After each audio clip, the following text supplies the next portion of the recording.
Hello everyone, welcome back to knowledge for future study channel. इस video में हम बनास नदी के बारे में डिस्कस करेंगे। सबसे पहले बनास नदी का उद्गम कहाँ से होता है, ये क्वेश्चन बहुत पूछा जाता है। बनास नदी का उद्गम होता है खमनोर पहाड़ी से। खमनोर पहाड़ी, भाई खमनोर पहाड़ी कहाँ पर है, तो यह है कुंभलगढ़ के पास। खमनोर पहाड़ी कुंभलगढ़ से बनास नदी का उद्गम होता है। ठीक है, अब इसके अन्य नाम भी पूछ लेते हैं कभी कभार एग्जाम में। बनास नदी के अन्य नामों में एक तो पहला नाम आता है बरनासा। इसे बन की आसा, बरनासा का मतलब है बन की आसा। इसके अलावा वशिष्ठी नदी भी कहते हैं, वशिष्ठी, बन की आसा। ठीक है, ये इसके प्रमुख नाम है बनास नदी के, ये आपको याद रखना है। एक क्वेश्चन ये भी आता है कि राजस्थान में पूर्ण बहाव की दृष्टि से सबसे लंबी नदी कौन सी है। जो बनास नदी है, बनास नदी, ये राजस्थान में पूर्ण बहाव की दृष्टि से, पूर्ण बहाव की दृष्टि से सबसे लंबी नदी है। राजस्थान में पूर्ण बहाव की दृष्टि से सबसे लंबी नदी कौन सी है, तो वो है बनास नदी। ठीक है, कुल लंबाई कितनी है इसकी, 512 किलोमीटर। 512 किलोमीटर इसकी कुल लंबाई है। ठीक है, ये आपको याद रखना है। इस नदी पर 3 त्रिवेणी संगम है। 3 त्रिवेणी संगम है इस पर। बनास नदी पर 3 त्रिवेणी संगम है। सबसे पहला त्रिवेणी संगम आता है बींगोद। बींगोद, ये कहां पर है, बींगोद नामक जगह, बींगोद नामक जगह है भीलवाड़ा में। ठीक है, अब बींगोद भीलवाड़ा में 3 नदी कौन कौन सी मिलती हैं। बींगोद भीलवाड़ा में एक तो मेनाल नदी मिलती है, मेनाल। इसके अलावा बनास तो मिलेगी ही। ठीक है, इसके अलावा बेड़च।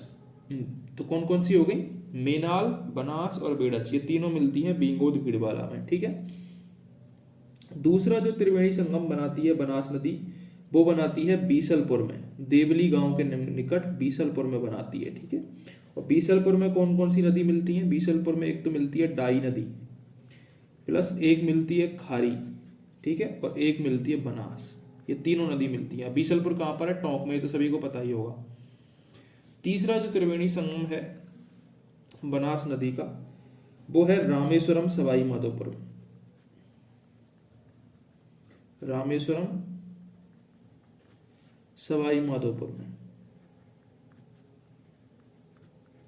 ठीक है, अब यहां पर कौन कौन सी नदी मिलती है रामेश्वरम में, तो रामेश्वरम में एक तो चंबल नदी मिलती है, एक मिलती है बनास, और एक मिलती है सीप नदी। ये तीनों नदियां मिलती हैं। जो रामेश्वरम सवाई माधोपुर है, इसको मीनाओं का प्रयाग भी कहते हैं, ये भी आपको याद रखना है। एक इंपॉर्टेंट पॉइंट यहां पर आपको ये भी याद रखना है, मेनाल झरना। मेनाल झरना ये भीलवाड़ा व चित्तौड़गढ़ की सीमा पर स्थित है। मेनाल झरना कहां पर है, भीलवाड़ा व चित्तौड़ की सीमा पर। मेनाल झरना कहां पर है, भीलवाड़ा व चित्तौड़ की सीमा पर मेनाल झरना स्थित है, ये आपको याद रखना है। इसके अलावा बनास नदी पर एक सिंचाई परियोजना भी है, वो भी आपको याद रखनी है, झाड़ोल सिंचाई परियोजना। झाड़ोल सिंचाई परियोजना, ये किस नदी पर है, ये बनास नदी पर है। ठीक है, और टोंक शहर बनास नदी के किनारे पर ही बसा हुआ है, ये तो आपको पता ही होगा। अब बनास नदी की सहायक नदियों की बात कर लें एक बार। बनास नदी की सहायक नदियों की बात कर लें। ठीक है, सहायक नदियों में सबसे पहले हम 2 तरफ से मिलने वाली नदियां देखेंगे। बनास में अगर पूछ ले बाईं तरफ से मिलने वाली नदी कौन सी है, और अगर पूछ ले बनास में दाईं तरफ से कौन सी नदी मिलती है, तो बनास में दाईं तरफ से जो नदी मिलती है वो मिलती है बेड़च और मेनाल, जो कि बींगोद भीलवाड़ा में मिलती है इससे आके। ठीक है, और बाईं तरफ की बात करें तो बाईं तरफ में एक तो मानसी, इसके अलावा खारी, डाई और खारी मिलती है कहाँ, बीसलपुर में। मानसी, खारी, कोठारी, कोठारी भी भीलवाड़ा में मिलती है। इसके अलावा ढील, ठीक है, ढील, डाई, ये मिलती है कहाँ पर, बीसलपुर में। इसके अलावा सोहदरा, सोहदरा मोरेल, मोरेल आपको पता ही होगा, दौसा से होकर निकलती है। इसके अलावा कालीसिल, कालीसिल, ठीक है। तो ये नदियां बाईं तरफ से इसमें मिलती है बनास में। खारी नदी बनास की सहायक है, ये आपको पता ही होगा। मानसी, खारी, कोटारी, ढील, डाई, सोहदरा, मोरेर और कालीसिल ये बाईं तरफ से मिलती हैं। दाईं तरफ से मिलती है बेड़च और मेनाल, ठीक है। अब हम यहीं पर कुछ छोटी छोटी नदियों के बारे में डिस्कस कर लेते हैं। तो यहीं पर कुछ छोटी छोटी नदियों के बारे में डिस्कस कर लेते हैं। और वो कौन कौन सी नदियां हैं, जैसे कि बनास की ही एक सहायक नदी है खारी नदी। बनास की सहायक खारी नदी। ये खारी नदी कहाँ से निकलती है, ये निकलती है बिजराल की पहाड़ियों से।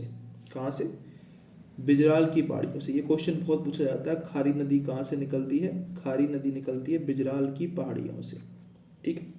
बिजराल की पहाड़ियों से इसका उद्गम होता है। और ये बिजराल की पहाड़ियों से राजसमंद, भीलवाड़ा, अजमेर, टोंक होती हुई बनास नदी में मिल जाती है ये। इसके बाद एक दूसरी जो बनास की सहायक है, प्रमुख सहायक, वो है कोठारी नदी। कोठारी नदी जो है बनास की सहायक है।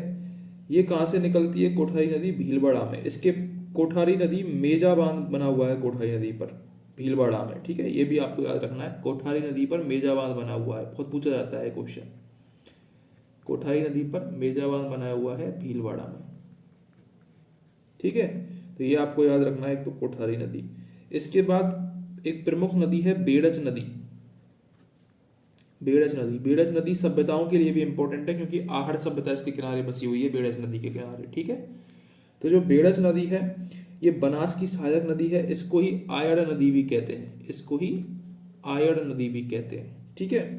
और ये कहाँ से निकलती है, ये हमारी निकलती है बेड़च नदी उदयपुर से। उदयपुर से उदय सागर झील के बाद इसका नाम हो जाता है बेड़च, पहले इसका नाम होता है आयड़, ठीक है। गोगुंदा की पहाड़ियों से निकलती है ये।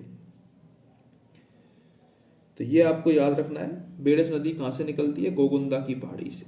ये क्वेश्चन आता है एग्जाम में, गोगुंदा की पहाड़ी से, ठीक है। और उदय सागर झील से पहले इसका नाम होता है आयड़ और बाद में हो जाता है बेड़च नदी। इसी के किनारे पर आहड़ सभ्यता का विकास हुआ। मैं पहले बता चुका हूं कि इसके किनारे पर ही आहड़ सभ्यता का विकास हुआ था। और बेड़च नदी की जो कुल लंबाई है वो है 157 किलोमीटर।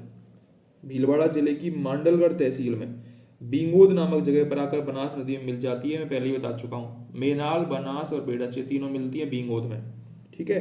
तो ये मांडलगढ़ तहसील के पास बींगोद में आकर भीलवाड़ा जिले में बनास नदी में मिल जाती है। और अगर बेड़च की सहायक नदियों की बात करें, बेड़च की सहायक नदियों की बात करें तो एक तो चित्तौड़गढ़ में गंभीरी नदी इसकी सहायक नदी है। इसके अलावा गुजरी इसकी सहायक है और ओराई इसकी सहायक नदी है बेड़च की, ठीक है। तो ये आपको याद रखना है। अब एक हमने गंभीरी पढ़ी है, तो गंभीरी के बारे में देख लेते हैं। गंभीरी जो नदी है इसका उद्गम होता है जावद गांव, मध्य प्रदेश। वह चित्तौड़गढ़ के पास बेड़च नदी में मिल जाती है। कहाँ से होता है उद्गम गंभीरी का, जावद गांव एमपी से होता है और बेड़च में मिल जाती है चित्तौड़गढ़ के पास ही। अब एक बनास की सहायक नदी है मेनाल। मेनाल कहाँ से निकलती है, मेनाल मांडलगढ़ की पहाड़ी से निकलती है। मेनाल, मेनाल कहाँ से निकलती है, मांडलगढ़ की पहाड़ी से। मांडलगढ़ कहाँ है, भीलवाड़ा में। मैंने बताया था दो नदियां इसमें दाईं तरफ से आकर मिलती है बनास में, एक तो बेड़च और एक मेनाल। तो मेनाल मांडलगढ़ की पहाड़ी से निकलती है, ठीक है। और कहाँ पर, बींगोद नामक जगह पर बनास में मिल जाती है। ये भी आपको याद रखना है। ये अच्छे क्वेश्चन थे जो कि हमने बनास नदी के बारे में डिस्कस किया। अगर आपको हेल्पफुल लगा हो तो चैनल को सब्सक्राइब करके सपोर्ट जरूर करें।